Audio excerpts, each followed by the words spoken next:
Vous allez prendre des images de situations de racisme dans les stades. Ça finit toujours pareil. Joueur noir qui entend des bruits de singes. Il s'énerve parce que c'est de la violence. Il reçoit de la violence. Donc, vous demandez de l'aide. Vous allez voir l'arbitre. L'arbitre vous demande de vous calmer. D'accord ? Mais c'est très compliqué parce que ça continue encore. Tout le monde vous dit non, il faut jouer, il faut rester là. Tout le monde vous demande d'accepter la violence. À un moment donné, le joueur s'énerve encore un peu plus. Carton rouge, le joueur sort, le match continue. C'est l'histoire du racisme.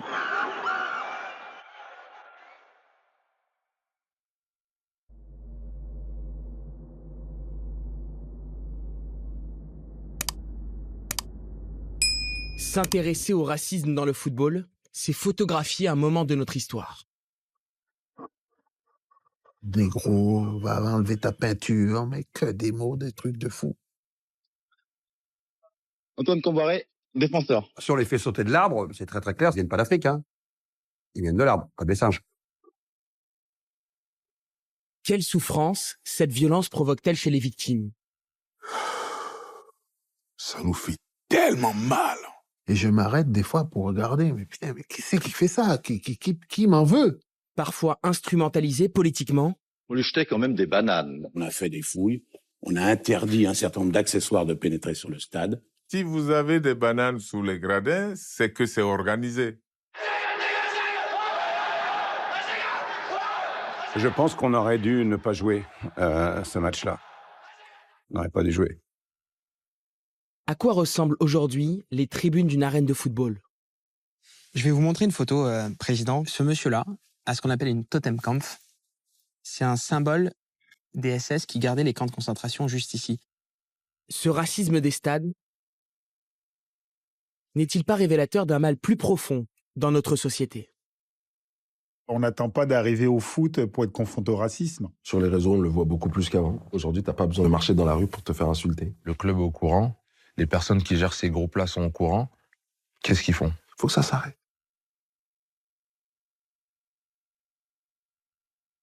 De l'élite du football jusqu'au niveau amateur, le racisme est toujours d'actualité. Tellement présent qu'en mai 2018, un joueur de football, un homme qui évolue au niveau amateur, a failli perdre la vie. C'était dans le Bas-Rhin, cet homme s'appelle Kerfala Sissoko.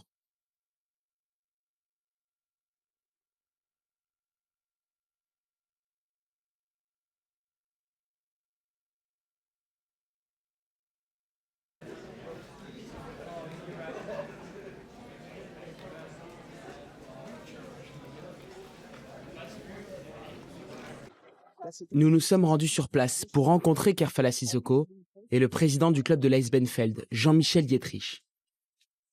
Depuis cet événement, Kerfala n'a plus jamais rejoué au football.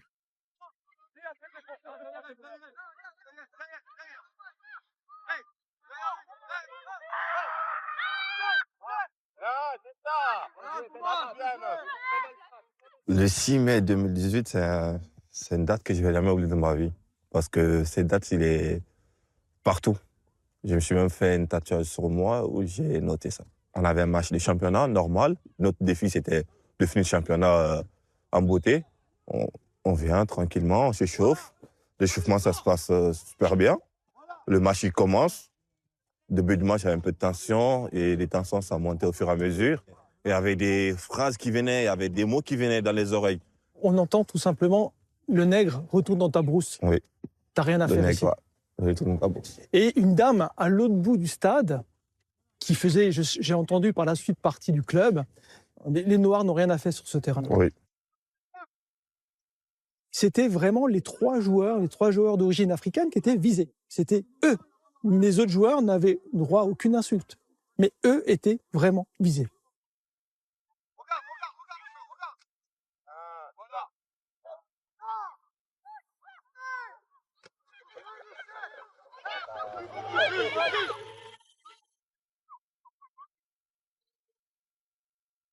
À la 43e minute, il y a un de tes coéquipiers qui va accélérer. Il va y avoir un tacle d'une extrême violence. Ouais. L'arbitre ne siffle pas faute et le joueur qui passe à côté de lui lui marche sur la cheville de manière volontaire. Et c'est là où tout part en vrille. En fait, il était allongé. J'étais juste venu pour tirer. Mon coéquipier qui était au sol. Voilà. Et c'est là-bas, moi, je reçois des coups directement. Je cherchais à courir maintenant pour me sauver. Et je vois, il y a une autre personne qui rentre, un jeune qui rentre sur le terrain avec un couteau. Et je vois le couteau, je dis, je fais quoi? Je me tourne l'autre sens. Et c'est là-bas, il y a les gens qui sont venus derrière moi, ils m'ont balayé et ils ont commencé à me donner le coup jusqu'à ce que j'ai perdu conscience.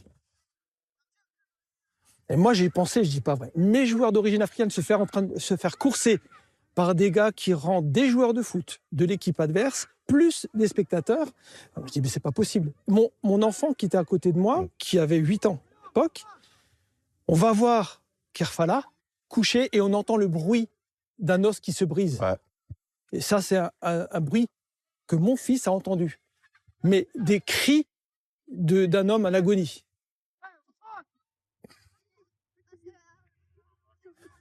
Ça va, ça va.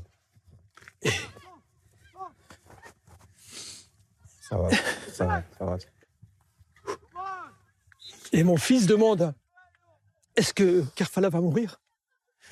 Et le capitaine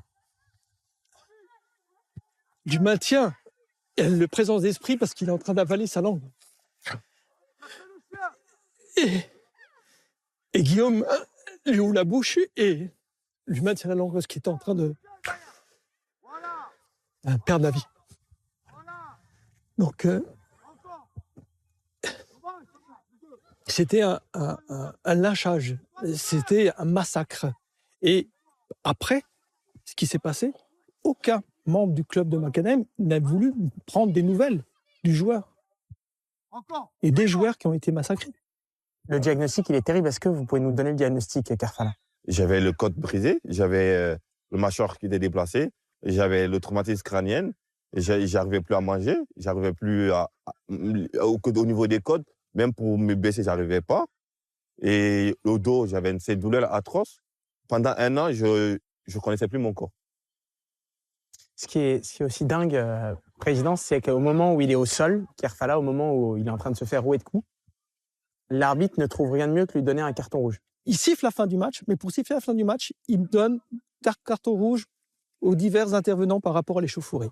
Ça fait des années que je suis dans le monde amateur, je joue au foot, et j'ai jamais eu un carton rouge.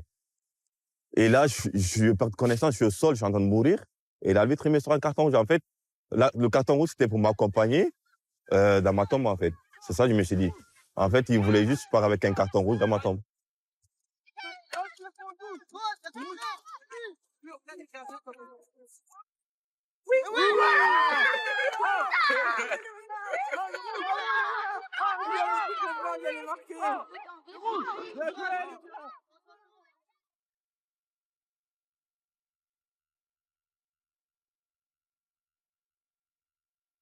Pourquoi le football n'arrive-t-il pas à se défaire de ce fardeau qui lui fait honte?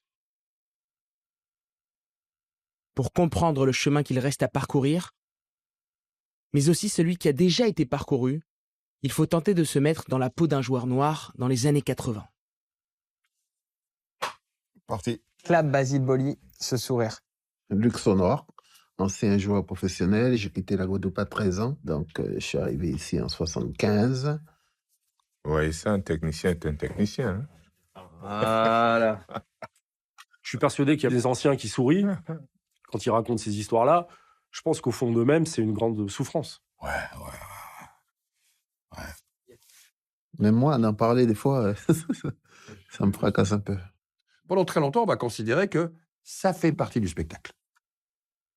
Les cris, les chansons racistes, pendant très longtemps, on a considéré qu'on ne pouvait rien faire sur les supporters qu'il fallait laisser. C'est monstrueux, ça.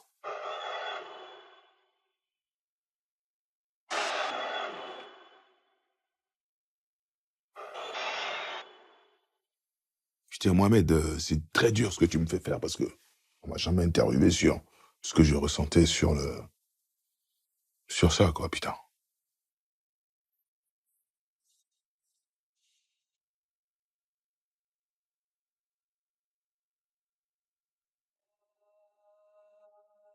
Le stade de football, si on se replace dans l'émergence du sport et son évolution, une des interprétations qu'on a données très très vite, c'est de considérer que le sport a créé effectivement un lieu dans lequel un certain nombre d'émotions pouvaient se manifester. L'exubérance, l'expression de soi, la solidarité avec les autres. C'est un sociologue anglais, allemand d'origine, Norbert Elias, qui disait que le stade est le dernier espace toléré de débridement des émotions. On peut finalement se comporter de manière qui serait totalement sanctionnée dans la vie ordinaire. J'ai croisé des gens qui étaient fonctionnaires, conducteurs de rames de métro, même un banquier, qui dans la semaine peuvent être parfaitement fréquentables, sympathiques, ouverts. Et puis, ça bascule le week-end, les gens changent du tout au tout.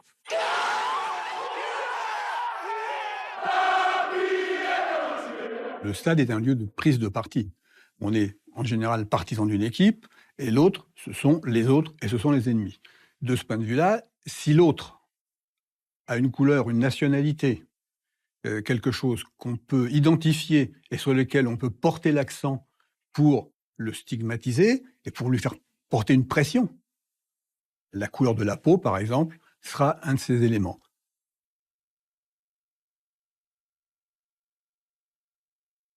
À Auxerre, est-ce que vous avez déjà vécu à l'époque des moments racistes dans votre formation avec votre frère Roger Boly? J'ai envie de dire non, pas du tout, parce que on avait un éducateur, entre guillemets, spécial, Guiraud, qui a recruté 16 gamins, mais les 16 gamins, ils connaissaient toute l'histoire de leurs parents, d'où ils venaient, etc. Comme nous suivons de très près les jeunes, nous l'avons remarqué avec son frère et maintenant il est prêt à jouer en professionnel comme tout le monde a pu le constater. Moi, j'ai eu la chance d'avoir Roger avec moi. On était très liés parce qu'on était des frères.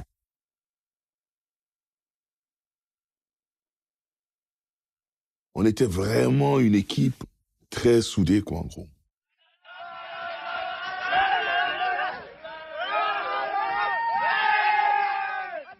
Giroud, non seulement lui a appris à jouer au football, mais a pratiquement fait son éducation. À l'époque, je crois qu'il était atteint de bégaiement, Basile Boli. Giroud lui a aussi, l'avait abonné à France Loisirs pour qu'il lise des livres. Donc ça a vraiment été une sorte de second père pour lui. Celle-là qui a bougé? Ouais. Donc, ce racisme à Auxerre, je ne l'ai pas senti, franchement. Après ton transfert à l'OM, quand tu reviens pour la première fois à Auxerre, au stade de l'Abbé Deschamps, il se passe ça. Je vais te proposer de regarder cette séance et tu peux la commenter.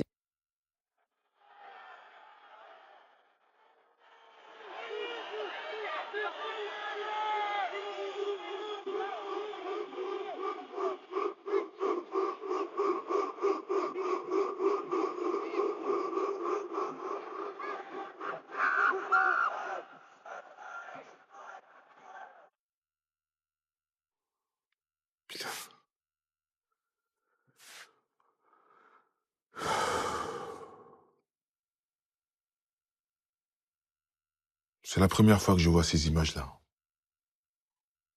Mais c'était caché au fond de moi, ça. Même si je fais le gentil quand je parle d'Auxerre, etc. Et là, revenir à la baie des Champs et se faire siffler comme ça, c'est tellement dur. Hein. C'est tellement dur. J'ai perdu un repère. Parce que c'est la baie des Champs qui me poussait, qui me supportait à mes débuts, voilà, et là, Auxerre, ils m'ont ramené. Hein. Je suis pas rancunier, hein, mais ça reste des plaies indélébiles, quoi. Je parle souvent d'une personne, hein, je parle de Guiraud, qui m'a protégé, qui m'a éduqué, qui m'a rendu homme avant d'être footballeur. Humainement, il m'a fait évoluer. Mais ce jour-là,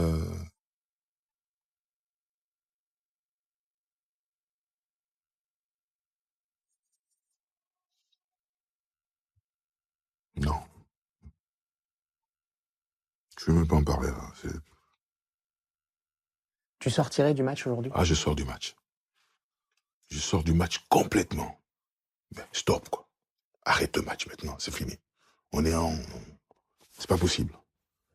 Mais c'est pas à nous de quitter le terrain. Non, mais c'est le monde à l'envers, sans déconner. On est en train de se faire insulter, on est en train de se faire traiter de tous les noms, et c'est nous encore qui devons partir. Non.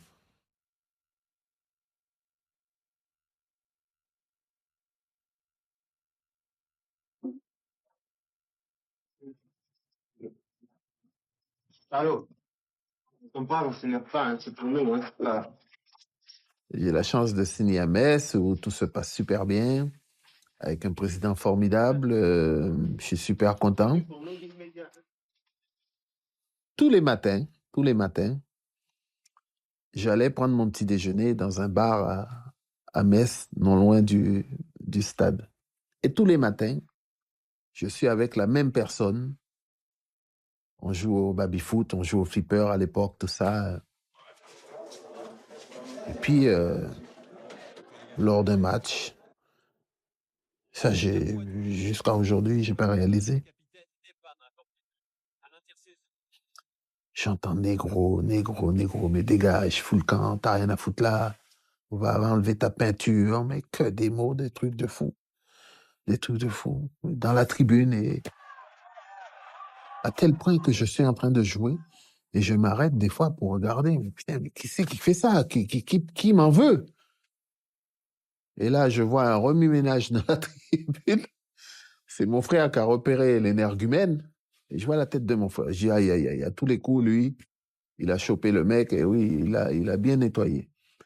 Et ce qui est terrible, c'est qu'à la fin, le mec, il est là, donc ils l'ont mis là, ils l'ont gardé. C'est le mec qui jouait avec moi tous les matins au flipper. Il dit, oui, t'es un nègre. Je dis, punaise. Et là, par contre, j'étais anéanti. Totalement anéanti. Je dis, c'est pas possible. J'arrive pas à croire. Je dis, mais qu'est-ce que je t'ai fait? Non, t'es noir. Nous, on n'aime pas les nègres ici. Et je dis, mais fallait me le dire avant. Quoi, tu as attendu d'être dans le stade et de hurler? J'en voulais quand même au public, parce qu'à un moment donné, je me suis dit, ah, mais il y en a un qui va bouger, qui va l'enlever de là, qui va lui dire de fermer sa bouche. Personne. Personne. Donc, quand on parle de racisme, vous ne pouvez pas me dire que pendant tout un match, il y a un énergumène qui est en train de crier sale nègre, tout ce que vous voulez comme terme, et que ça ne vous dérange pas. Vous êtes à côté, ça ne vous dérange pas. Et c'est pour ça que je dis que, pour moi, on n'arrivera jamais à vaincre ça. Parce que celui qui le crie, il fait des petits. Il fait des petits à côté de lui. Il peut mieux faire, c'est certain, il le sait, mais il est déjà bien entouré. Ses supporters sont nombreux. Plus sonore qu'eux, tu meurs.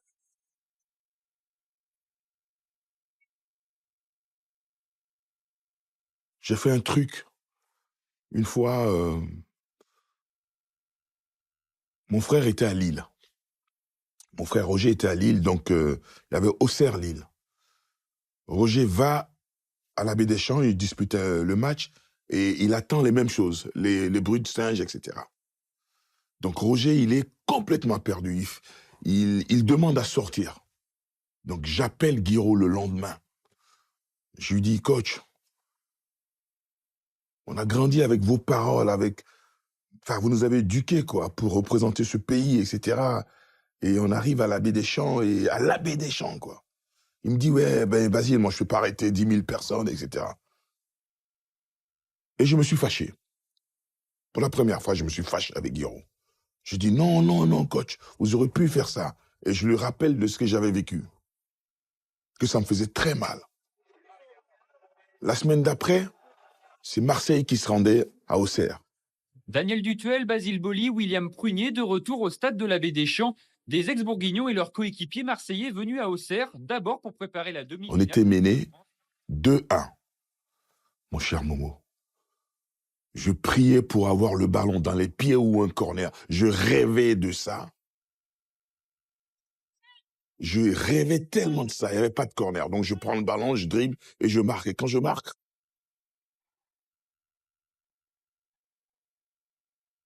Je fais près de 50 mètres. Je me mets devant Giroud. Et je le regarde comme ça. Je dis, coach,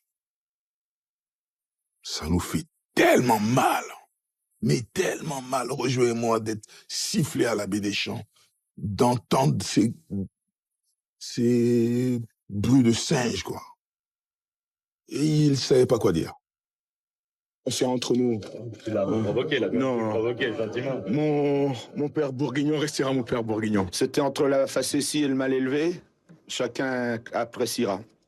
Il a dit quand même, encore une fois, que vous étiez son père bourguignon. Bah oui, mais en ce moment, il se conduit un peu comme un fils indigne. Et c'est la première fois où je désobéis à Giroud pour ces faits-là. Après, il a compris.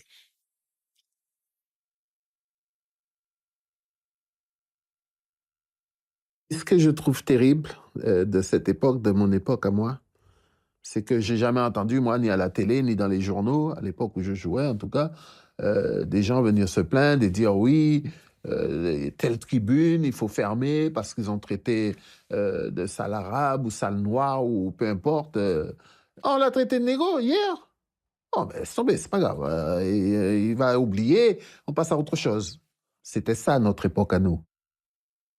Une époque où le racisme ordinaire à l'égard des joueurs s'exprime aussi dans les médias, qui véhiculent parfois les pires stéréotypes. Le FC Nantes a viré de bord depuis 2 ans, mais aussi viré de couleur. Le drapeau jaune flottait sur le championnat, puis l'avenir est devenu sombre et 6 de ses titulaires sont noirs pour effacer les nuits trop blanches de la saison passée. Boris Dieckett, défenseur. Antoine Comboiré, défenseur. Eh oui, moi aussi. Thierry Bonalaire, défenseur. Guillaume Tierno, attaquant. Enlève pas le masque, surtout. Marcel Desailly, défenseur.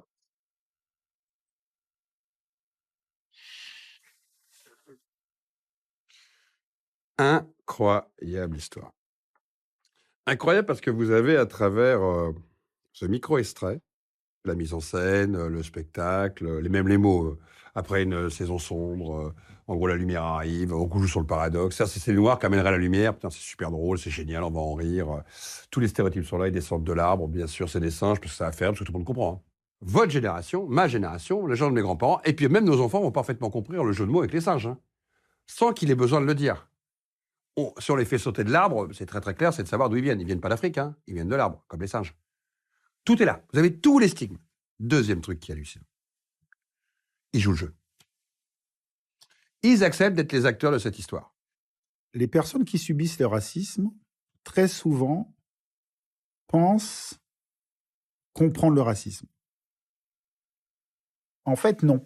Lorsque vous subissez le racisme, vous vivez dans la même société qui hiérarchie selon la couleur de la peau.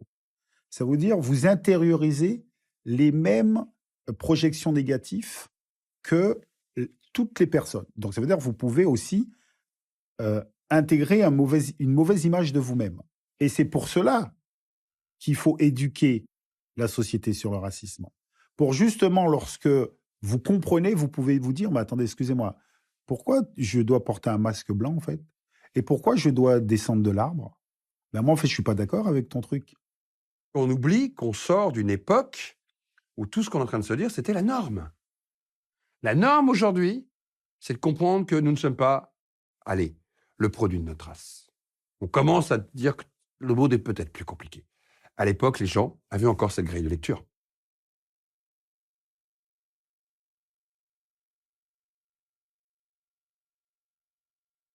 La première fois où j'ai été violenté par des images racistes dans le monde du foot, c'est lorsque j'étais enfant et c'était avec Joseph-Antoine Bell. Parce que souvent, on vous dit, est-ce que vous avez déjà subi le racisme dans le foot? Mais en fait, les gens oublient que lorsque une personne noire se fait insulter dans un stade de foot et que vous êtes enfant, parfait. Ben en fait, vous subissez aussi le racisme. Quand est-ce que vous arrivez à Marseille et comment vous êtes accueilli par le président Tapie et par les supporters de l'OM? Ça, c'est une longue histoire. Quand je vais signer à Marseille, c'est la curiosité pour Marseille et pour la France entière.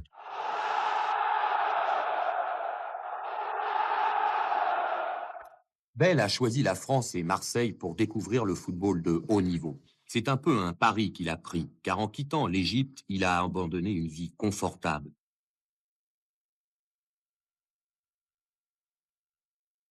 Joseph-Antoine Bell, quand il arrive en France, il a déjà 31 ans, il est déjà international, donc c'est déjà un joueur accompli, mais c'est le premier grand gardien de but noir du championnat de France. Et à l'époque, il y a tout un tas de préjugés racistes qui veulent qu'un noir soit un bon attaquant. Oui, c'est normal, parce qu'ils sont souples, ils vont vite. Alors, en revanche, qu'un noir soit gardien, non, c'est pas possible, parce qu'ils sont pas fiables, ils sont pas assez concentrés. Mais d'un coup, on a Bell qui arrive et qui casse tous ces clichés en s'imposant tout de suite, alors qu'il n'était pas très connu en France, comme un des meilleurs gardiens. Je vois qu'effectivement, il y a des choses que je fais que d'autres ne font pas. Donc, il va être gardien de but pendant 3 ans à l'Olympique de Marseille. Et c'est cette année-là que Friction ont atteint un niveau tel que je me suis dit, bon, je devais annoncer que je parle de l'OM. Alors ça, ici, il y en a des parleurs. De son côté, à Marseille, l'ami de Joe quitte Bernard. Le gardien de but de l'Olympique de Marseille, Joseph-Antoine Bell, claque la porte de son club en désaccord total avec le président, très occupé par ailleurs, vous le savez, par la campagne législative. J'étais de moins en moins à l'aise avec Bernard Tapie. Demi-finaliste de la Coupe d'Europe, c'était quand même pas mal. Franchement. C'est le moment où il choisit donc d'être candidat. Quand je dis il n'y aura plus un jeune chômeur sans formation ici dans moins de 3 ans, je vais l'écrire parce que je vais le faire. Il voulait être député. Les autres, ils passent leur temps à dire aimons-nous les uns les autres. Donc, un jour, il s'est exclamé en disant « Ah, Jo, on va faire des choses, le FN et tout. » C'est où Le Pen accepte le débat ou il est interdit de journal. Car à force de lui servir la soupe, tu vois, il a un bic comme ça. Mais moi, je sais qu'en réalité, Tapie, Le Pen, il s'en fout. Son problème, c'est l'opportunité de pouvoir devenir député. Il aurait pu être député du FN si le FN lui avait demandé. Il aurait pu, voilà. Donc, je n'accepte pas de continuer avec Bernard Tapie. Donc, voilà. Ensuite, il arrive à Bordeaux.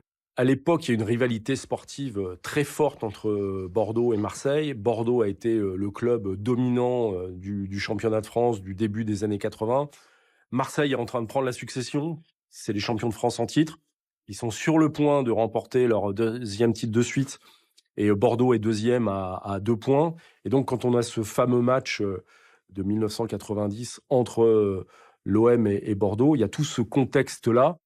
Plus que les autres, Joseph-Antoine Bell connaît la ferveur du public marseillais. Cette fois, il devra la subir, mais le gardien bordelais espère que les ultras se souviendront qu'il a aussi porté les couleurs de l'OM. On va arriver par avion le matin du match et on est à l'hôtel à Marignane, à l'aéroport. Et aux infos, je vois que les caméras, je crois, de TF1 étaient au stade. On était pourtant encore loin du coup d'envoi. Dès le milieu de l'après-midi, une formidable ambiance dans les virages du stade Vélodrome où sont installés, ultra et Yankees les plus fervents, des supporters marseillais. Mais le service d'ordre a encore été le plus prompt. Et regardez, ce qu'il a trouvé dissimulé sous des sièges, des centaines de bananes, de quoi nourrir un régiment destiné de toute évidence aux gardiens bordelais. Et si vous trouvez des gens avec des bananes, qu'est-ce que vous faites? Ah ben ils sont confisqués, c'est-à-dire où ils mangent les bananes sur place ou elles sont mises à la poubelle. Si vous avez des bananes sous les gradins, c'est que c'est organisé. C'est que quelqu'un a ouvert le stade. Donc, c'est carrément une tricherie de club. C'est une tricherie officielle. Donc, une attaque officielle organisée par le club. Joseph-Antoine Bell, allez. On va gagner! Je savais donc déjà que c'était quelque chose d'organisé par Bernard Tapie. Et quand on va venir le soir au match, bon. Joseph-Antoine Bell, lui, le public de Marseille ne lui a pas réservé le même accueil.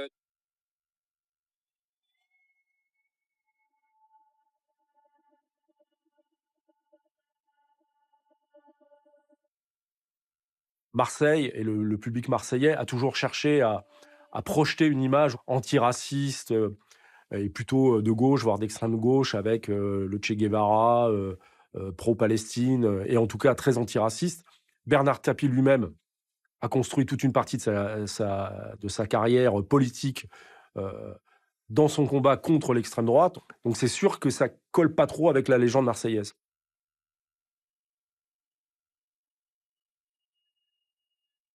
Si vous voyez les images de ce match et le nombre de bananes qu'il y avait sur la pelouse, vous vous dites, mais les 50 kilos, on leur a redonné? Non, c'est simplement qu'ils se sont réorganisés. Il suffisait que chacun ait une banane en disant, c'est pour moi, c'est pour manger.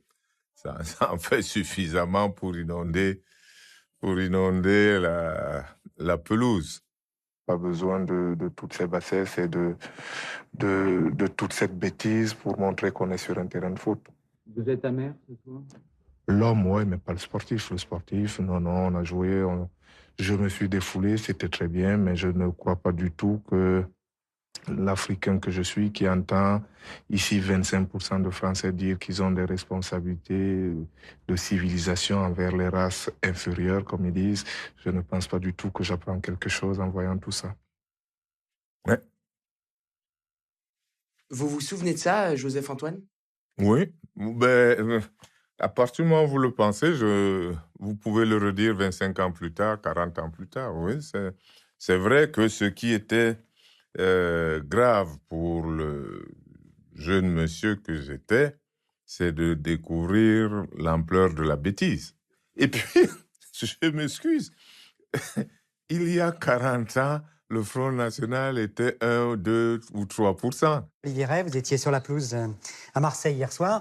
Alors d'abord, félicitations aux supporters qui se sont bien tenus. Il n'y a pratiquement pas eu d'incident. Et c'est vraiment, vraiment, vraiment bien parce que c'était un match haute tension. Résultat sec, Marseille bat Bordeaux 2-0. Résultat des courses, il y avait pas mal de tensions hier et finalement, tout s'est bien passé, pas d'incident. Alors je vous propose de regarder, grâce à quelques images de nos amis de TF1, ce qui s'est passé hier soir au stade Vélodrome. C'est tout simplement pas possible. Quelqu'un qui a été à Marseille, qui retient ça, on est quoi, 30 ans, plus de 30 ans, 35 ans plus tard, je vais vous dire ce que moi je retiens. Le rôle des journalistes qui disent qu'il ne s'est rien passé alors qu'il y avait des manifestations de haine.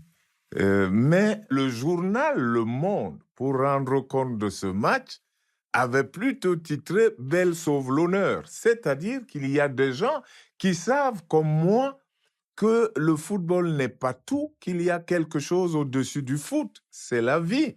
C'est tout à la gloire du journal Le Monde, car le journal Le Monde est pratiquement le seul média à relater ces incidents-là, ce qui s'est passé avant le match. Le reste de la presse, que ce soit télé ou presse écrite, y compris l'équipe, malheureusement, ne parle pas des incidents, on parle de plein de choses, mais pas de ces incidents-là. Et évidemment que les journalistes ont vu ce qui s'était passé, mais en gros, ils se sont dit, voilà, c'est des abrutis, c'est du folklore, il faut bien que les abrutis s'expriment.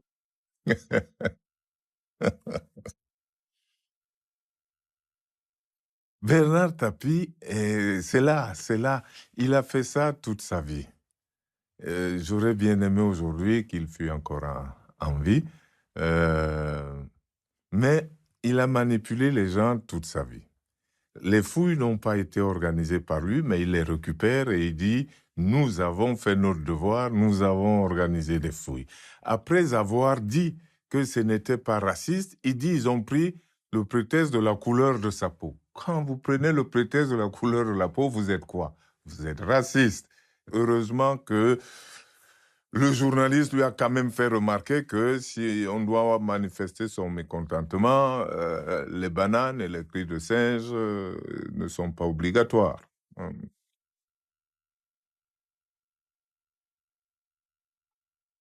La violence qu'a vécue Joseph-Antoine Bell est inédite. Pourtant, il s'agit encore de ce que l'on nomme tristement le racisme ordinaire. Alors, la forme plus politique, c'est autre chose. C'est à partir du moment où, effectivement, de manière consciente, on fait du stade de football un lieu dans lequel vont s'exprimer des idées politiques. Du coup, on va investir les tribunes. Et de ce point de vue-là, il y a toute une partie de ce qui se passe en France qui doit être comprise avec ce qui se passe ailleurs. Alors, en France, il y a un modèle qui fonctionne depuis à partir des années 60, sur le plan musical, qui était l'Angleterre.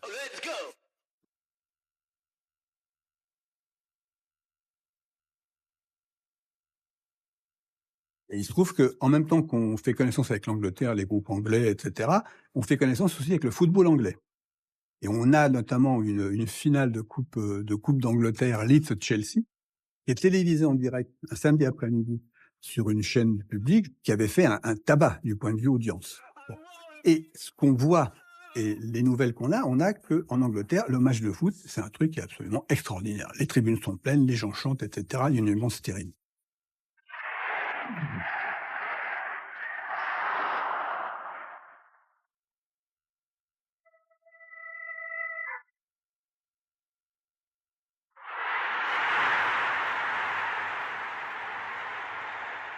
Les skinheads, descendants des Teddy Boys et des Rockers, sont reconnaissables à leurs bottes de GI, à leurs bretelles et surtout à leur crâne rasé, réaction de fils d'ouvriers contre les cheveux longs des hippies bourgeois. Alors, le mouvement skinhead est né en Angleterre. Au détour des années 60-70, il est issu d'un courant qui était attaché à la musique et que l'on appelait le ska. À l'origine, le mouvement skinhead n'est nullement raciste.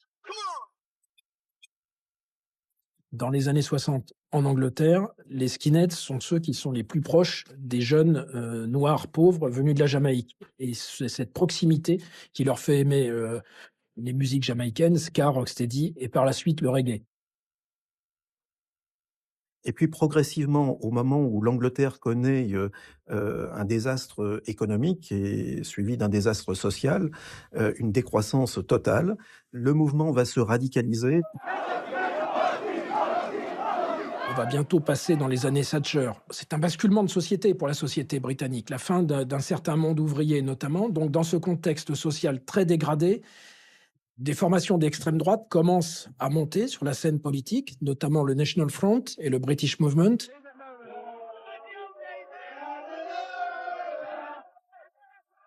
Et le Stade, qui est toujours le reflet de la société, en paye les conséquences d'une certaine manière. C'est-à-dire que ces idées d'extrême droite se développent également dans les stades. Je prends un exemple concret. À l'époque, vous n'avez pas encore de joueurs noirs en équipe d'Angleterre, en équipe nationale. Et la première fois qu'un joueur noir va arriver en équipe nationale, c'était un joueur qui s'appelait Viv Anderson, vous avez des supporters anglais qui, dans le stade, vont chanter « Il n'y a pas de noir sur l'Union Jack ». En gros, il n'y a pas la couleur noire sur le drapeau britannique. C'est inimaginable aujourd'hui, mais c'est l'Angleterre des années 70. Le grand dossier de cette édition de 13h maintenant avec les skinheads. Depuis quelques semaines, ces jeunes au crâne rasé qui déambulent dans certaines villes refont beaucoup parler d'eux, trop sans doute.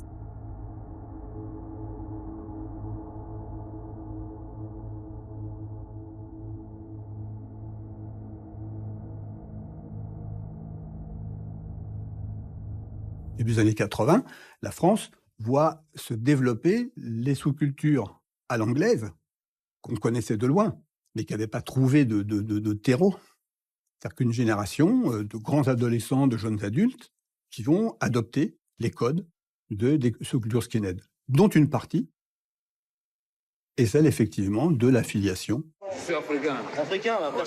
à des mouvements d'extrême droite, porteurs de xénophobie, porteurs de racisme.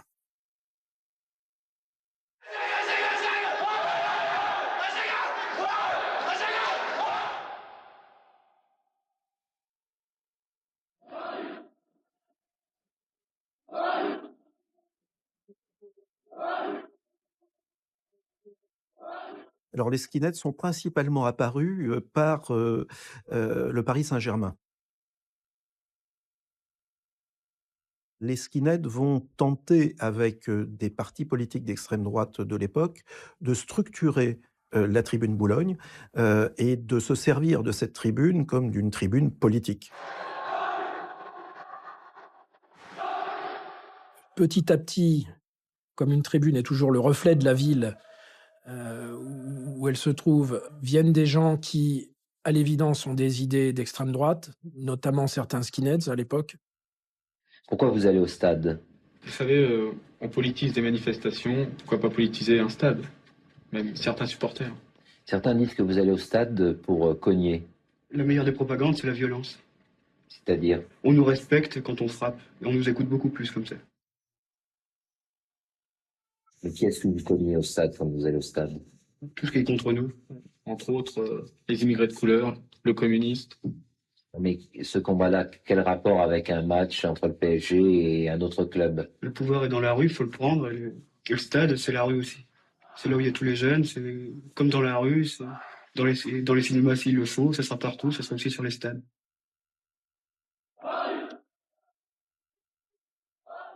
Il y avait des rejetons d'un groupe qui s'appelait l'Œuvre française, des espèces de renaissance d'anciens du GUD, etc., qu'on pouvait retrouver dans les tribunes. Plus des gens qui se retrouvaient d'accord autour de ce thème. Les tribunes du Parc des Princes, c'est le territoire qu'on a libéré finalement, dans lequel nous, on peut vivre entre nous, bien, face à quoi? Face à ceux qu'on rencontre dans nos quartiers, la racaille, les Arabes, les immigrés, etc., en disant il faut reconquérir une hégémonie culturelle, et bien commençons par le foot, installons-nous dans les domaines de la culture populaire. C'est les mecs de gauche et les journalistes nationaux et internationaux, ils nous mettent tous sur le dos parce qu'on est d'extrême droite.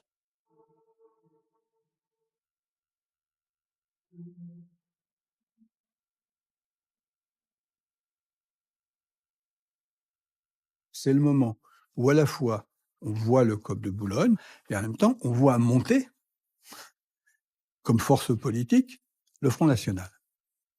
Il commence à être présent dans les élections, il commence à avoir des voix. La montée progressive de la marée de l'immigration. Autre manifestation, c'est-à-dire l'impossibilité pour des supporters noirs, maghrébins, qui sont retrouvés un peu par hasard devant le guichet du village Boulogne, de rentrer dans les tribunes. Et ils se sont fait sortir. À un moment donné, même le club leur disait « écartez-vous, écartez-vous ». C'est une des raisons pour lesquelles il y a eu cette pression sur le Paris Saint-Germain. Comment se fait-il que vous jouez le jeu de la tribune qui refuse les Noirs en son sein, et pourquoi vous allez dans leur sens en les empêchant de rentrer vous-même? Pourquoi? Pour quelle raison? Ces clubs étaient soit franchement complices, soit au moins totalement inconscients de ce qu'ils avaient noué pour éteindre un incendie, en quelque sorte, dans le COP.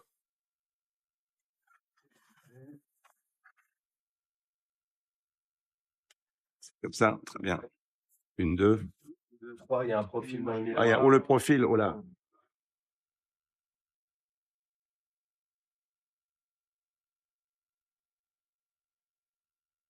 Voici l'équipe.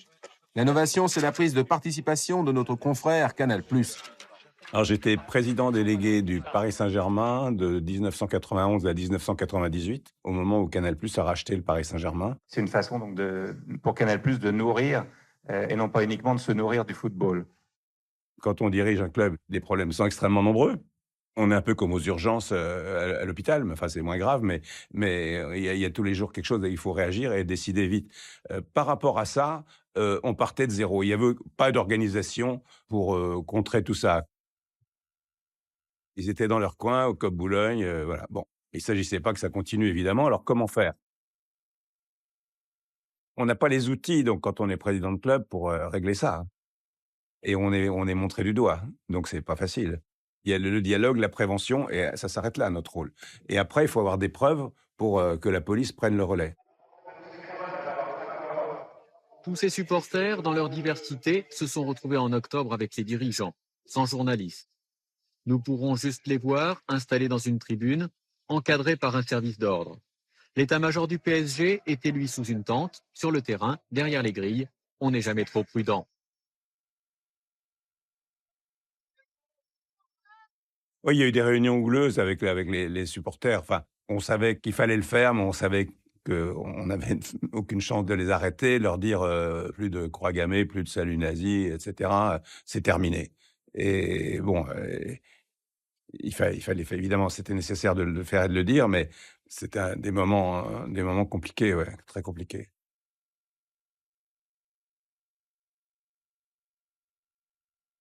La violence prend une telle proportion dans les années 80 du côté de la tribune Boulogne que le Paris Saint-Germain se dit c'est très négatif en termes d'image. Un jour ou l'autre, il va y avoir un drame.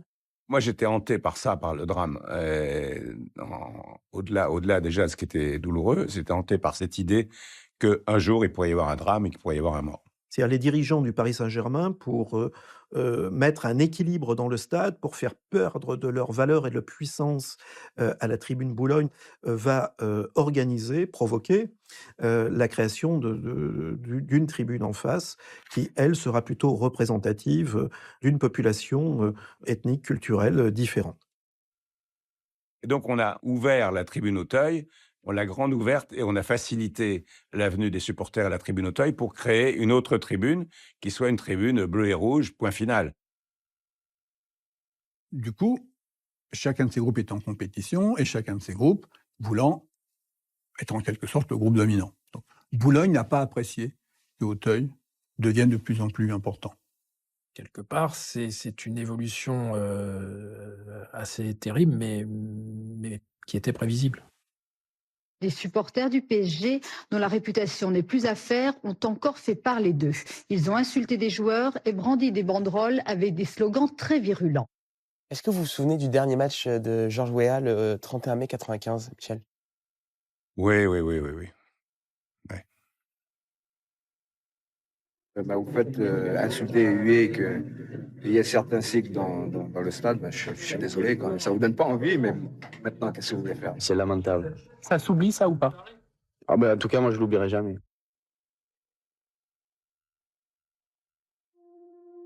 Georges Weah l'a découverte en entrant sur le terrain. Cette banderole était déployée à son intention. Tous les supporters du PSG, les anciens, dirons-nous, se souviennent de cet épisode. Il y avait un joueur qui s'appelait Georges Weah qui a été pris pour cible par une partie du public, des supporters ancrés à l'extrême droite, dirons-nous. Ils l'ont accusé de ne pas avoir bien joué le jeu quand le PSG a affronté Milan, et comme par hasard, ensuite de signer à Milan.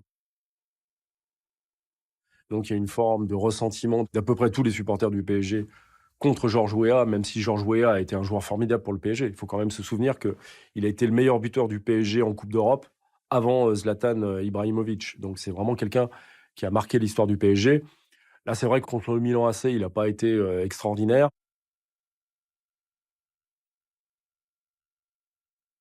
Ils avaient une dent contre lui et ils l'ont exprimé avec une banderole qui a fait scandale, puisque vous remarquerez que sur cette banderole, on aperçoit des croix celtiques, que les S ont une forme qui rappelle les SS. Donc l'allusion est assez claire. J'ai dit, qu'est-ce qu'on fait? Qu'est-ce qu'on fait face à ça? On n'a pas 8 jours pour réagir. Ni faire des réunions. Donc, il faut... Qu'est-ce qu'on fait? Les joueurs décident, après discussion entre eux, d'y aller. Et après, Georges l'a arrêté à la mi-temps. Et c'était le moins qu'on puisse faire.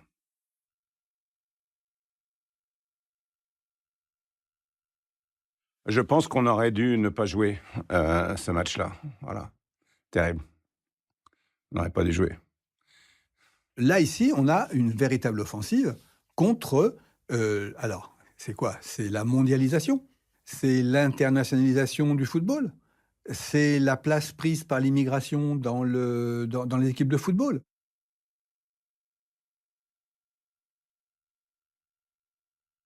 Une fois à Parme, on joue contre le Milan AC. Et donc, dans l'équipe du Milan AC, il y a Ibrahim Ba et Georges Weah.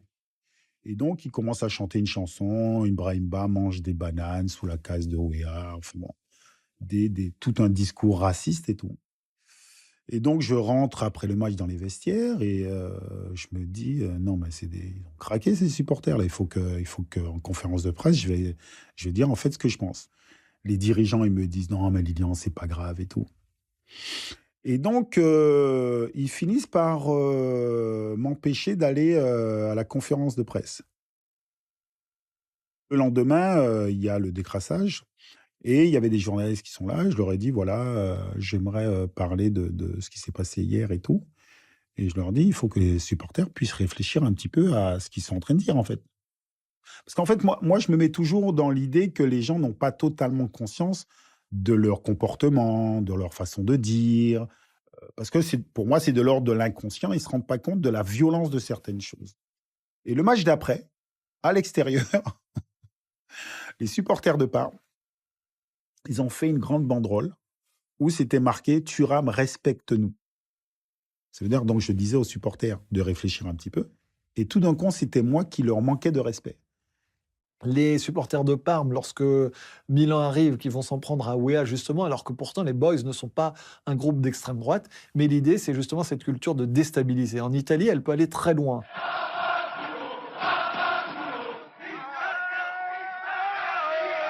C'est vraiment intéressant parce que foto en italien, donc sfotare, se moquer des adversaires, c'est typique. Attention, cela ne veut pas dire qu'il n'y a pas de racisme derrière tout cela. Le mouvement ultra est né en Italie entre 1967 et 1971. C'est une forme originale de supporterisme radical, c'est-à-dire des jeunes gens qui acceptent l'idée d'aller au stade et qu'il peut y avoir de la violence, donc ils vont en groupe au stade, mais ce n'est pas leur finalité. Le but, véritablement, c'est de soutenir son équipe de la manière la plus visible et la plus chorale. Le mouvement ultra naît dans un contexte social et politique très lourd, de ce qu'on a appelé les années de plomb, c'est-à-dire que vous avez une contestation politique de gauche et même d'ultra-gauche qui se développe fortement.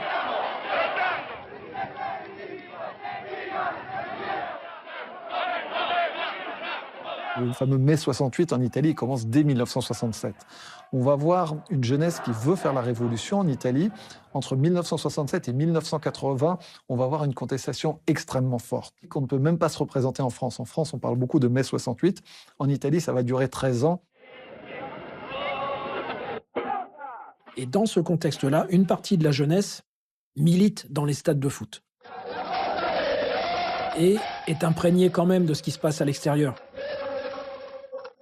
Moi, j'ai fréquenté le stade de Milan à une époque, du Milan AC, avec des gens qui étaient de gauche et qui avaient le portrait de Che Guevara dans les tribunes. Et le nom du groupe était les Brigades Rossonere, les Brigades Rouges et Noires.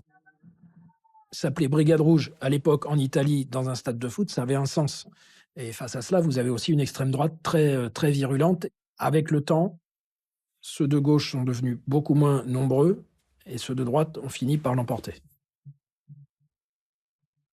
Et donc, on a un passage, fin des années 80, de plus en plus d'ultras se réclament de l'extrême droite. Tout simplement parce qu'on est dans cette transformation du pays. L'Italie se transforme.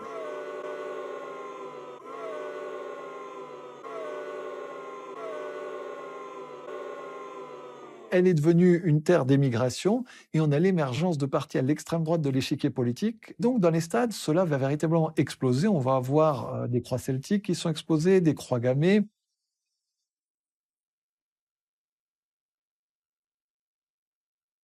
Il faut savoir que le championnat d'Italie était très fermé. Il y avait peu d'étrangers qui pouvaient venir jouer dans les années 1980. Dans les années 1990, on a une transformation du championnat italien qui s'ouvre tardivement aux joueurs issus du continent africain. Et bien évidemment, on va avoir une rhétorique raciste qui va également exploser dans les tribunes. L'Italie a un vrai problème avec certains groupes ultras qui sont devenus des lobbies, des groupes de puissance, voire des organisations quasi mafieuses contre lesquelles on ne peut pas lutter. On ne veut pas lutter. En Italie, il y a un club qui est véritablement emblématique et qui incarne, on pourrait dire, la xénophobie, le racisme. C'est bien évidemment la Lazio par rapport à sa fameuse et tristement célèbre Curva Nord. Vous avez des gens qui, socialement, j'allais dire dans l'équilibre de la ville de Rome, jouent un rôle tellement important que vous réfléchissez à 2 fois avant de les sanctionner. Et je pense qu'à la Lazio, c'est un peu le problème. se rappelle du fameux épisode de Lecce-Lazio, où une grande partie du parkage des 1000 supporters de la Lazio se sont pris à Samuel Umtiti. Interview Samuel Umtiti. C'est good?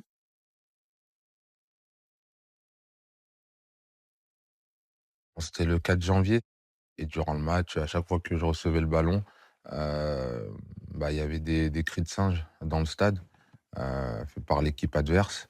À un certain moment, l'arbitre m'a convoqué et m'a demandé si ça me gênait, si je voulais qu'on arrête le match. Et même les joueurs de la Lazio sont venus me voir pour s'excuser pendant le match et pour me dire que s'il fallait arrêter le match, on allait arrêter le match. Mais moi, j'ai dit que c'était pas possible. Je pense qu'il y a un combat qui doit être mené. J'ai réalisé un super match. Moi, j'ai été éduqué d'une certaine manière. Je ne vais pas m'arrêter à ça. Selon la Lega Calcio, la fédération italienne, il y avait 1072 supporters de la Lazio et 1000 se seraient rendus coupables de cris de singe. Et il y a eu une sanction, un match d'interdiction de stade pour ces supporters de la Lazio. Un match seulement. Oui, c'est ridicule. Au final, tu as un match de sanction. Le match suivant, tu reviens et tu recommences. Et pour moi, il faut vraiment, je sais pas, des sanctions beaucoup plus lourdes. Pour moi, ça serait vraiment les interdire de stade à vie. Pour moi, c'est une sanction. Ça, réellement, c'est une sanction. Mais un match, 2 matchs, c'est rien.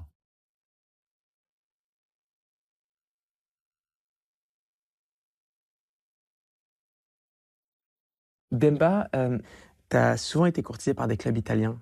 Est-ce que ce qui se passe dans le pays, le nationalisme, le racisme dans les stades, est-ce que tu as refusé de jouer en Italie à cause du contexte? Oui, 2013, je crois. Et j'avais l'opportunité cet été-là d'aller à la Rome, en Italie.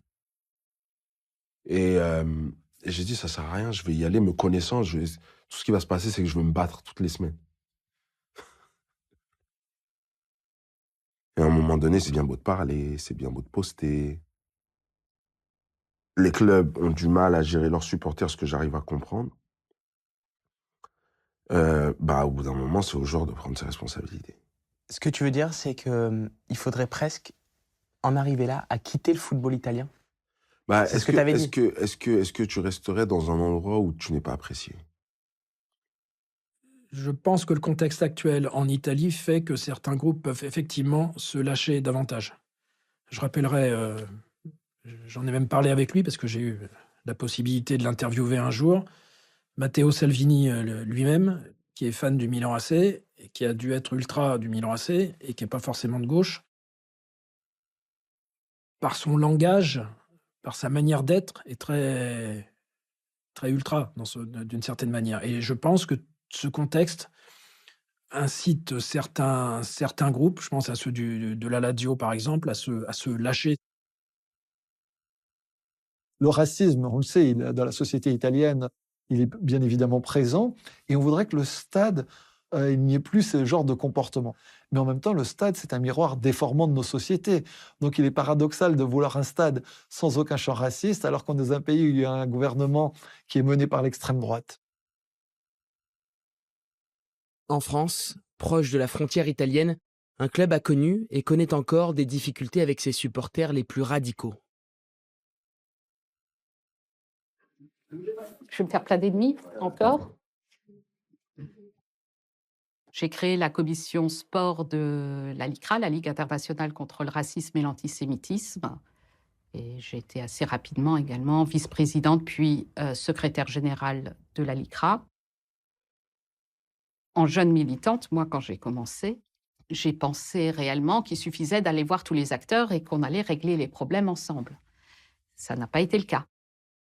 Dans ces années 2000, je dirais 2000 à 2011, 12, on a réussi presque partout, en tout cas, à enlever ces groupuscules d'extrême droite de presque tous les stades de France, sauf à Lyon, où là, ça a toujours résisté, je dirais.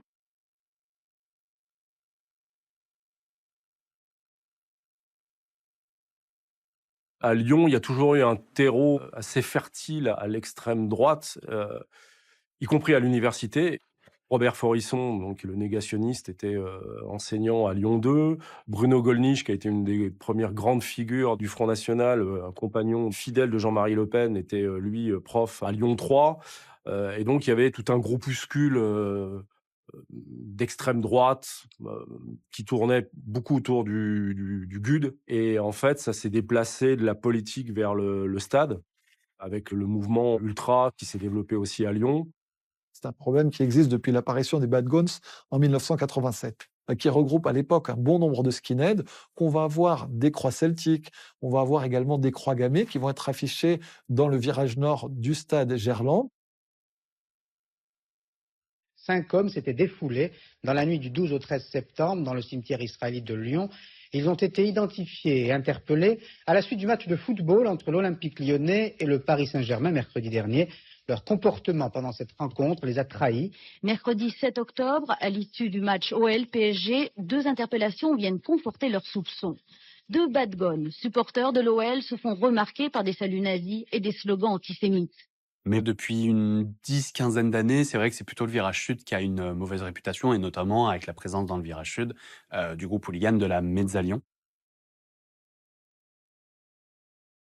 Donc la Mezzalion, c'est un groupe hooligan qui revendique clairement son amour pour le néofascisme. Il y a plusieurs de ses membres qui ont été faire un pèlerinage, commémorer sur la tombe de Mussolini il y a quelques années.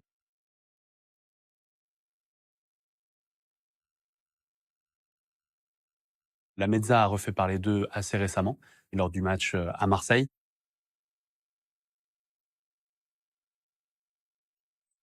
Où en fait, quand ils étaient dans le parcage des visiteurs avec d'autres supporters lyonnais, ils ont commencé à faire des saluts nazis en direction des supporters marseillais.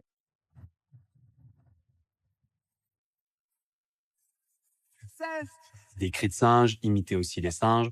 Ils ont aussi montré leur passeport français, donc en supposant évidemment que les supporters marseillais, eux, ne seraient pas français, ce qui est une vieille rengaine aussi, des hooligans d'extrême droite et de l'extrême droite de manière générale par rapport à Marseille. On voit aussi un peu comment ils ont repris ça.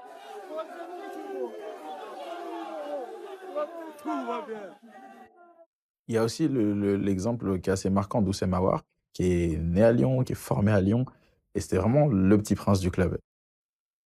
Il était premier à l'équipe de France, sauf que il n'a pas été pris en équipe de France, et en fait c'est un joueur qui est franco-algérien, et donc dans sa carrière il a à un moment donné décidé de rejoindre la sélection algérienne, et il y a des groupes de supporters qui l'ont très mal vécu, et le match qui a suivi l'annonce de son choix de sélection, ça l'a sifflé, ça l'a conspué.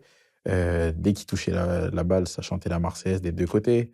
Après, je pense aussi que c'est le fait qu'il ait choisi la sélection algérienne. S'il avait joué pour le Portugal, ils n'auraient pas chanté la Marseillaise. Et c'est vraiment ce côté-là où, pour te rappeler que t'es pas français, en vérité. Il n'y a pas de loi qui interdit de chanter la Marseillaise, il n'y a pas de loi qui interdit de montrer son passeport. Du coup, juridiquement, et même au niveau du club, je pense que lutter contre ces gens-là, c'est très compliqué. C'est très compliqué pour un club de gérer ses supporters les plus radicaux. Donc, effectivement, ils jouent un jeu un peu dangereux, souvent, où ils essaient d'obtenir la paix sociale à l'intérieur du stade à travers un certain nombre de concessions. Et puis, ils ont quand même plutôt intérêt à ce que leur virage soit plein, soit bruyant, festif et supporte l'équipe. Donc, franchement, il y a vraiment des présidents de clubs, des dirigeants qui, aujourd'hui, ont peur de leurs supporters. Les autorités et les clubs ont peu à peu été mis face à leurs responsabilités. Ces dernières années, plusieurs drames ont fait accélérer la lutte contre le racisme, évoluer la législation et permis, enfin, des sanctions. Tous ces gens-là, on va les mettre dehors. Un premier tournant a lieu en 2006. Alors que le Paris Saint-Germain n'a pas encore réglé le problème de ses supporters racistes et violents, il affronte le club israélien de l'Hapoel Tel Aviv. Un policier et un supporter du club de Tel Aviv ont été menacés par des fans du PSG qui ont proféré des insultes racistes et antisémites. Le policier a tiré, faisant un mort et un blessé. C'était des gens de Boulogne, je les ai vus. De fait, oui, c'était dans le contexte de la tribune Boulogne et de son extrémisme. C'était dans ce contexte-là, oui, il faut dire les choses. Il y a des réactions fortes de tous les hommes politiques. Ça m'inspire d'abord un sentiment non seulement de condamnation, non seulement de stupéfaction, mais aussi d'horreur. Écoutez, le football, c'est pas la guerre. C'est pas possible qu'un match de football se termine dans ces conditions-là. On en a plus qu'assez. Mais dans le même temps, on peut pas accepter qu'on poursuive un supporter d'un club qui s'en sale juif ou pas aux juifs. Ça a perduré, grosso modo, jusqu'à l'arrivée de Nicolas Sarkozy au ministère de l'Intérieur, puisque là, des mesures ont été prises. Je ne comprends pas ce que peut faire un individu qui fait le salut nazi dans une tribune. Je ne comprends pas ce que peut faire dans une tribune un individu qui pousse des cris de singe lorsqu'un joueur de couleur touche le ballon. Tous ces gens-là, on va les mettre dehors. La violence a atteint un tel niveau entre le virage Boulogne d'un côté et le virage Auteuil de l'autre, qu'il a fallu prendre des mesures radicales. Les associations que j'ai reçues et qui garderaient en leur sein des gens qui se comportent de cette façon, eh bien, je demanderai la dissolution de ces associations. C'est clair. Il s'agit de la loi de 2006. C'est la possibilité donnée au club de demander la dissolution des groupes de supporters les plus extrémistes, les plus dangereux, et qui a servi de base, finalement, au plan Leproux. Bonjour Robin Leproux. Bonjour Mohamed. J'ai été embauché en 2009 pour prendre la présidence du PSG. Au moment où je prends le club, on est déjà dans un moment de paroxysme, puisque les gens étaient foncièrement opposés complètement, en effet, dans ces deux tribunes, et c'était une zone de danger. Voilà. Et ça allait crescendo pour atteindre, évidemment, le moment funeste de la mort de Yann Laurence, un soir de PSG-OM.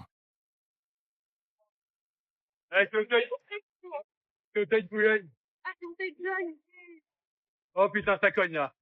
On sait ce que ça représente, c'est le match de l'année au parc. On sait qu'il y aura le fight habituel quelques heures avant le match entre les deux tribunes.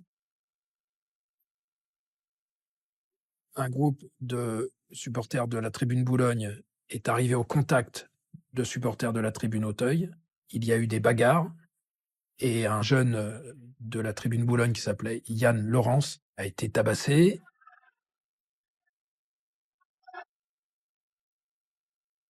J'apprends qu'il y a un homme qui s'est fait isoler par un groupe adverse et qui se fait lyncher à mort et qui est dans le coma. Voilà. Et là, c'est effrayant. On prend ça en pleine figure parce que, évidemment, il y a une part de ce sentiment de culpabilité. Je suis allé 2 fois à l'hôpital. C'était extrêmement choquant, très dur. Et il s'est pas réveillé. Lorsque je suis retourné quelques jours ensuite, j'ai pris l'engagement auprès de sa famille de changer ça, de faire tout ce que je pouvais et d'imaginer comment on pouvait arrêter cette violence au Parc des Princes. Voilà mon engagement, mais c'était ma responsabilité. Voilà. C'est cet événement-là qui a provoqué l'adoption d'un plan Leproux. D'abord, le club décide de demander la dissolution des groupes qui posent problème systématiquement. Donc, il n'y a plus de mesure de mansuétude, comme ça peut être le cas encore aujourd'hui dans beaucoup de clubs en France qui préfèrent s'allier les groupes de supporters, fussent-ils violents, pour ne pas être contestés quelque part, pour ne pas avoir de mouvement de foule dans le stade. Je vais suspendre les abonnements et je vais dire aux gens, vous pouvez venir au stade, j'annule, j'empêche personne de venir, mais vous ne saurez pas si vous êtes assis à côté de quelqu'un d'Auteuil ou de Boulogne, comme quand on est au cinéma, on ne sait pas si on est assis à côté de quelqu'un qui a des idées inacceptables ou quelqu'un qui a une couleur ou une croyance différente de la vôtre, on s'en fout. Voilà, on s'en fout. Et là, les plus extrémistes, les plus fâcheux se sentaient très gênés. Autrement dit, il n'y aura plus de tribunes qui seront attribuées au groupe des supporters. Alors ça révolutionne la sécurité. Et une fois que j'ai imaginé ce placement aléatoire du public dans les tribunes, j'ai demandé justement à l'ensemble des communautés de journalistes, politiques, des associations, la LICRA, SOS Racisme, de créer des groupes qui tournaient autour du Parc des Princes les soirs de match pour dire réellement ce qu'ils voyaient, pour responsabiliser tout le monde. Voilà. C'est ça le plan Le Proust, c'est rien d'autre. C'est vrai que ces années 2000-2010 ont été particulièrement efficaces là-dessus. Il y a eu un durcissement et surtout des sanctions prévues pour les personnes morales, donc les clubs ou fédérations, qui ne feraient pas tout ce qu'il faut pour identifier les auteurs de racisme et la prévention nécessaire. Jusque-là, il y avait surtout des sanctions financières, mais là, ont été ajoutées des sanctions importantes qui étaient la disqualification possible de compétition et le retrait de points, ce qui est beaucoup plus efficace. Olivier de l'Étang, bonjour, c'est envoyé spécial. Après, c'est jamais fini, parce qu'il ne suffit pas d'avoir un règlement. Il faut encore adopter les mesures. Est-ce que pendant des années, on n'a pas mis ça de côté en se disant, ces supporters-là, c'est pas grave, ils viennent au stade, ce sont des abonnés, ce sont des consommateurs, donc ils sont là, il faut faire avec. Ceux qui ont pensé que ces supporters, entre guillemets, parce que ce qu'on peut les qualifier de supporters, sont des consommateurs, c'est un très très mauvais calcul. Il vaut mieux faire preuve de courage et régler un problème court terme plutôt que de voir un phénomène se développer et avoir à le gérer finalement plus tard, mais avec quelque chose qui a pris plus d'ampleur.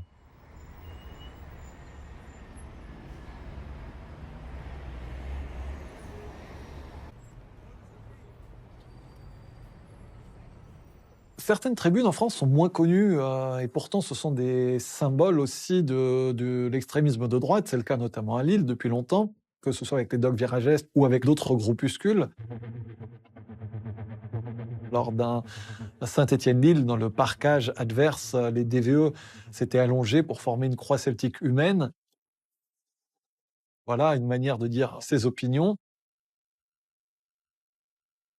Dans les tribunes lilloises, que ce soit dans les parcages à l'extérieur ou à domicile au stade Pierre-Mauroy, il peut y avoir des personnes qui revendiquent une idéologie d'extrême droite. Je pense notamment à deux groupes hooligans que peuvent être la Lost Army d'un côté et les Gremlins Lille de l'autre. Olivier Létang, existe-t-il encore dans les parcages lillois des groupes de supporters qui portent ou qui prônent une idéologie raciste ? Alors, je vais être très sincère avec vous. Moi, je suis président du LOC depuis 3 ans et je n'ai pas vu, et j'ai jamais vu, de supporters avec des connotations ou des caractéristiques racistes. Je vais vous montrer une photo, Président. Ça, c'était dans le parcage lillois du Lens-Lille du 18 septembre 2021. Et vous le voyez, Président, ce monsieur-là a ce qu'on appelle une Totemkampf. C'est un symbole des SS qui gardaient les camps de concentration juste ici. Quand vous voyez cette photo, Président, vous réagissez comment ? J'ai dit tout à l'heure, en 3 ans, moi, j'ai jamais vu de personnes. On a des groupes de supporters qui sont identifiés, pas ceux-là. Moi, je les connais pas. Cette personne-là, si jamais elle était inconnue vraiment des leaders ultra, donc on peut voir qui tient le mégaphone à côté, une personne qui vient à la rambarde comme ça, vraiment en première loge, et qui serait pas connue des leaders ultra, en fait, les gens lui diraient non mais écoute, t'es gentil, ça ici c'est quand même pour nous les vrais, donc tu vas aller un peu te mettre ailleurs, te mettre un peu plus au-dessus. Donc ça monte, une personne peut pas se retrouver ici vraiment sans connaître personne. Ça, pour le coup, dans un parcage, c'est difficilement possible. Est-ce que ce monsieur a sa place dans les tribunes d'un stade de foot ? Non, mais ce jour-là, ce match-là, je m'en rappelle parfaitement du match. Il y avait eu effectivement des incidents, notamment à la mi-temps où le match avait failli être arrêté. On a un certain nombre de supporters, je ne sais plus exactement quel nombre, mais sur ce nombre, on a une dizaine, une vingtaine, une trentaine, que je cautionne absolument pas, hein, on est entièrement d'accord. Mais est-ce qu'il y a une porosité entre le groupe de supporters que vous avez cité tout à l'heure, les DVE, et ces groupes-là ? Moi, en tout cas, dans les échanges que j'ai avec les différents groupes de supporters, dont les DVE, j'ai pas cette porosité. Alors la question, c'est quels sont les outils pour pouvoir sortir ces personnes du stade ? Aujourd'hui, on les a pas. Est-ce que ce sont des personnes qui sont totalement à l'opposé de nos valeurs ? Oui. Est-ce que ce sont des personnes, effectivement, que nous ne souhaitons pas avoir dans un stade? Oui. Chaque année, chaque saison, on va dire dans un groupe de supporters, il y a tel ou tel de l'extrême. Non, bah, comment ça se fait? Le club est au courant, les personnes qui gèrent ces groupes-là sont au courant. Qu'est-ce qu'ils font? Rien. Ça devient normal maintenant. Et je trouve qu'il y en a peut-être de plus en plus. La colère de Samuel Umtiti est saine. Elle est annonciatrice d'un changement d'époque. Les joueurs ne se tairont plus, ils commencent à prendre leur destin en main. Ce que je trouve assez remarquable, c'est qu'on commence à voir aujourd'hui des équipes entières qui se sentent solidaires de leurs camarades, quoi, d'une certaine manière, du joueur de l'équipe, et qui sortent en même temps que lui, qui vont voir l'arbitre et qui ne sont pas d'accord. Mais ce changement, il est aussi lié parce que la société a profondément changé. Black Lives Matter fait partie, aujourd'hui, symboliquement, et notamment dans l'univers du sport, de quelque chose qui est concret. Et que ces joueurs, quelque part, sont aussi regardés par des communautés, eux-mêmes. Parce qu'il y a beaucoup de gens qui les regardent, beaucoup de gens qui attendent leur geste, qu'à un moment, on va considérer que s'ils ne bougent pas, s'ils ne réagissent pas, s'ils n'écoutent pas, s'ils n'ont pas cette capacité de dire non, bah c'est eux qui vont se retrouver à un moment mis à la marge, quelque part, d'un mouvement plus collectif. En 2020, durant un match de Ligue des Champions, des propos tenus par un arbitre provoquent une réaction inédite des joueurs. C'était le match face au PSG avec Başakşehir. C'était à huis clos parce que c'était la période Covid. Et c'était agité parce que les décisions elles allaient contre nous injustement, par moment. J'étais agité. L'arbitre assistant, d'origine roumaine, désigne alors l'un des entraîneurs du club turc, Pierre Achilwebo, par la couleur de sa peau. En roumain, noir se dit négro. Webo est descendu de la tribune en furie. Moi, j'entends rien. J'étais sur le banc. Je me dis, mais qu'est-ce qui se passe? Jusqu'à ce que je vois notre coach principal s'agiter et dire « Pourquoi tu l'appelles négro? Pourquoi tu l'appelles négro ?» À un moment donné, je vais vers l'arbitre et puis tout à coup, je commence à le questionner. J'arrive et je dis, mais en fait, pourquoi? When you're mentioning a white guy, you never say this white guy. You say this guy. So why when you mention me, listen to me. Why when you mention a black guy, you have to say this black guy? Alors l'arbitre, il s'est justifié de dire je parle dans ma langue. Mais tu imagines, je parle dans ma langue. Donc le fait de parler dans ta langue, ça te donne le droit de décrire un noir par sa couleur de peau. On voit que là, il est complètement perdu et il ne sait pas ce qui se passe. Parce que pour lui, il a sorti quelque chose de son inconscient qui est normal. Donc le problème, c'est, est-ce qu'on s'imagine comment l'inconscient il est impacté à ce moment-là pour que ça puisse sortir dans un match de Champions League où il y a une audience internationale, mondiale, parce que c'est le Paris Saint-Germain. Donc, à un moment, je veux dire à nos joueurs, on y va, on sort. On sort. À ma connaissance, on n'avait jamais vu de mouvement de solidarité comme ça entre joueurs. Et surtout, le phénomène intéressant, c'est que non seulement les joueurs de l'équipe turque ont été solidaires de leur entraîneur adjoint, mais même les joueurs de l'équipe adverse, les joueurs du PSG. Et ça a quand même été une petite révolution parce que c'était un match qui était diffusé. Donc, c'est des images qui ont été vues dans le monde entier. Et ça a été un message formidable.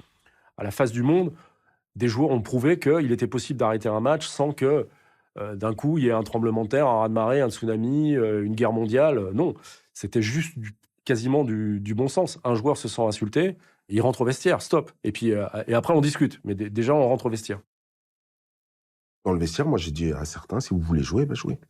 Si c'est une cause qui ne vous impacte pas plus que ça, j'arriverai à comprendre. Moi, j'y retournerai pas, mais... Et puis là, il y a mon beau Enzo Crivelli qui m'a crié dessus. Il m'a dit, mais t'es malade, toi.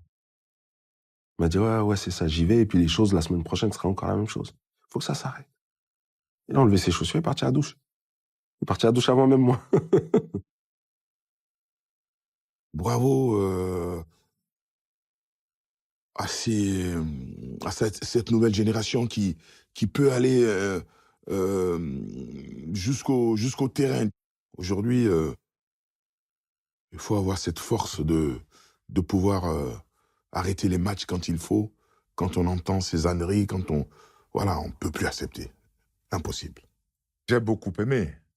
J'ai beaucoup aimé. D'autant plus que moi, quand je jouais, que j'étais victime, je faisais face tout seul. Et après, on n'en reparlait même pas. Les autres n'étaient pas concernés. Et là, que les joueurs des deux équipes aient pu dire non, j'ai trouvé ça génial. Notre humanité ne se négocie pas à une victoire de foot. Et donc, c'était très bien.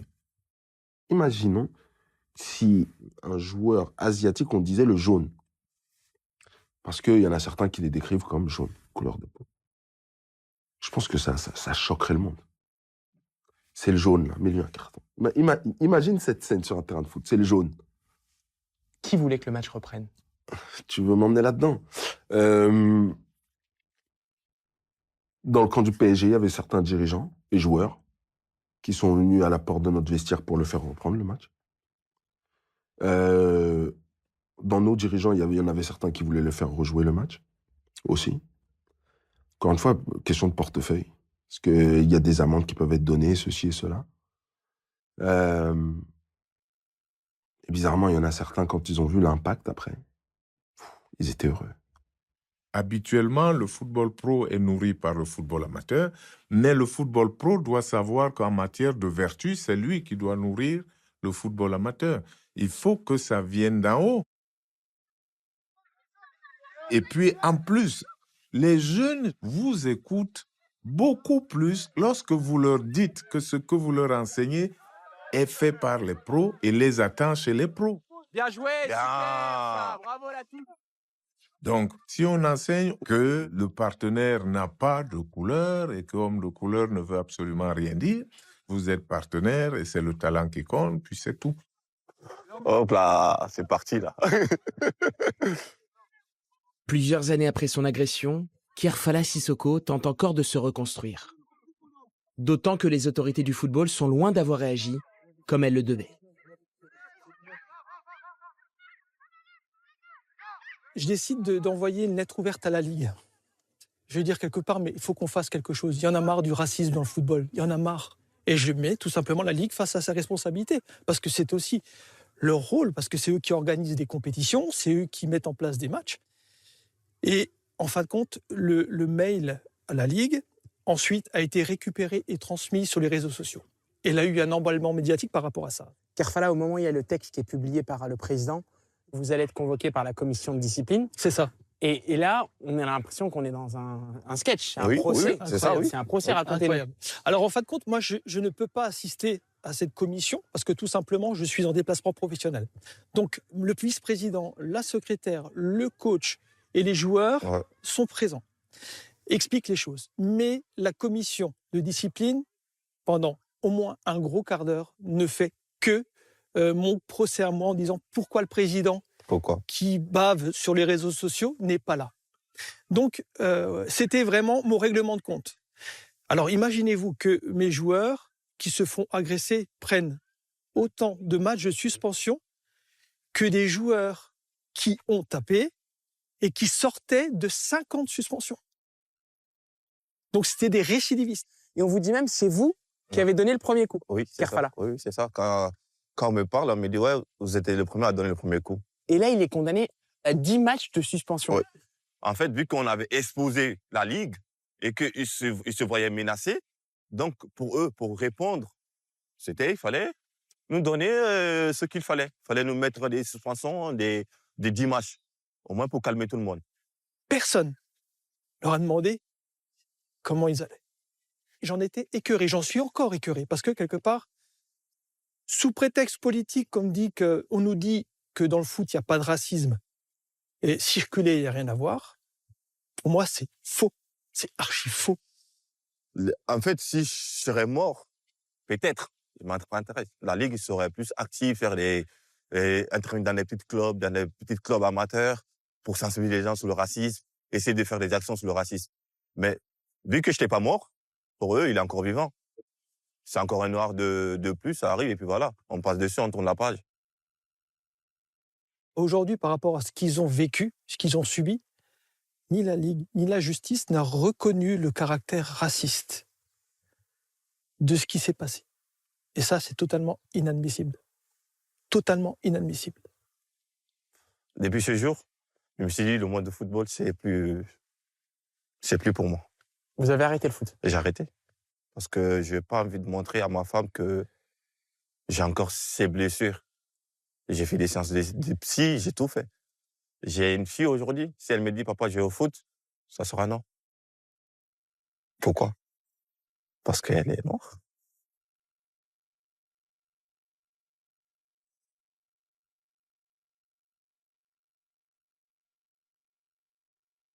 On n'attend pas d'arriver au foot pour être confronté aux racistes et au racisme. Moi, j'ai été joueur de foot et j'ai dit exactement la même chose à mes enfants. Si la police arrive, vous partez. Mais pourquoi? Mais parce que effectivement, j'ai vécu cela. Et je vis dans une société où, effectivement, il y a des personnes qui sont vues plus rapidement que d'autres comme étant susceptibles d'être des coupables. Les affaires actuelles de violence, de racisme dans le football amateur, dont l'affaire Sissoko, c'est parce qu'on n'a pas agi avant correctement sur les terrains, mais c'est pas si simple. Mais c'est aussi ce qui se passe dans la société. Quand il y a des crises sociales et autres, on a toujours des boucs émissaires. Je crois qu'on est dans des sociétés beaucoup plus décomplexées sur ces questions-là. On retrouve ça dans le football aussi. Philippe, ton téléphone, il est... C'est en mode avion. J'étais bon élève. Là où je vois une lueur d'espoir, c'est que le président a changé. Je pense que Philippe Diallo a beaucoup plus envie d'affronter ces questions et qui met déjà en place des choses. Donc, mon espoir est là. Parfait. Donc, ça tourne comme vous voulez. On ne peut pas nier qu'il y a des phénomènes de racisme qui traversent le monde du football, y compris le football amateur.